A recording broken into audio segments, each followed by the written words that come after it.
গাজার আকাশে ভাসছে যুদ্ধ বিমান, মাটিতে ধ্বংসস্তূপ আর মানুষের অর্তনাদ। একদিকে মৃত্যুর ভয়, অন্যদিকে বেঁচে থাকার সংগ্রাম। এই কঠিন বাস্তবতার মাঝে বেঁচে আছে গাজার হাজারো শিশু। তাদের ছোট্ট মনগুলো এই যন্ত্রণার ভার বইতে পারছে না।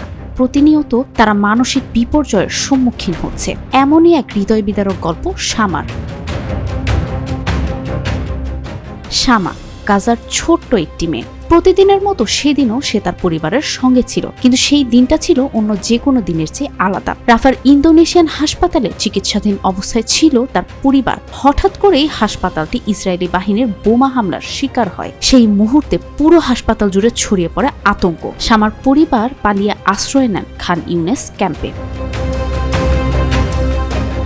কিন্তু সেই ভয়াবহ দিনটির স্মৃতি শামাকে মানসিকভাবে এতটাই বিপর্যস্ত করে তোলে যে তার চুল হঠাৎ করে প্রচুর পরিমাণ পড়তে শুরু করে। শামা প্রতিদিন আয়নায় দেখে তার চুল ক্রমশই কমছে। এক সময় মাথার সামনের দিকের প্রায় সব চুল পড়ে যায়। অন্য শিশুরা তাকে দেখে বলাবলি করে যে শামার ক্যান্সার হয়েছে, তাই তার সব চুল পড়ে যাচ্ছে। এই কথা শুনে শামা আরো বেশি আতঙ্কিত হয়ে পড়ে। সে মাথা ঢাকতে স্কার্ফ পরতে শুরু করে, কিন্তু মন থেকে তার ভয়টা আর কাটে না।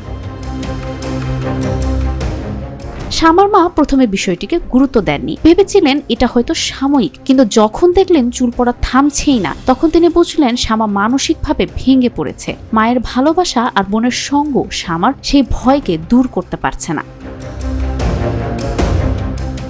যুদ্ধ, বিশেষ করে এই ধরনের অব্যাহত সহিংসতা কখনোই কাম্য নয়। একজন প্রাপ্তবয়স্ক মানুষ যেমন এর প্রভাবে মানসিকভাবে ভেঙে পড়তে পারে, তেমনি শিশুরাও এই যন্ত্রণা থেকে রেহাই পায় না। গাজার শিশুরা প্রতিনিয়তই শারীরিক ও মানসিকভাবে অসুস্থ হয়ে পড়ছে। সেভ দ্য চিলড্রেনের একটি প্রতিবেদনে বলা হয়েছে, প্রায় 17 বছর ধরে চলা সংঘাত, বন্দিদশা, সুচিকিৎসার অভাব, দুর্ভিক্ষ এবং প্রতিনিয়ত সহিংসতার সম্মুখীন হওয়া গাজার শিশুদের মানসিক স্বাস্থ্যের উপর মারাত্মক প্রভাব ফেলছে। United Nations relief and works agency এর মতে গাজার শিশুরা ভয়াবহ মানসিক চাপের মধ্যে আছে।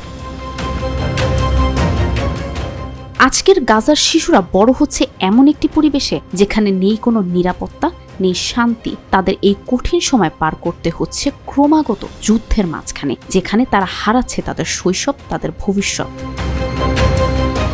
বুশরা সুলতানা, RTV।